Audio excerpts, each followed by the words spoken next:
Hello, in front of me I've got XIAOMI Poco M3 Pro. In this video I'll show you how to use Google Assistant on lock screen. In the beginning enter Google app, tap more and go to settings. Enter Google Assistant, voice match and make sure that this function is enabled.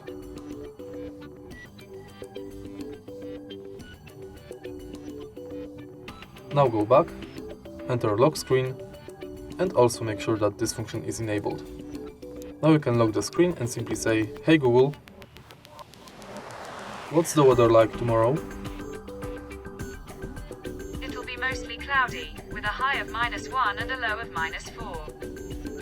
If you find this video helpful, please leave like, comment and subscribe.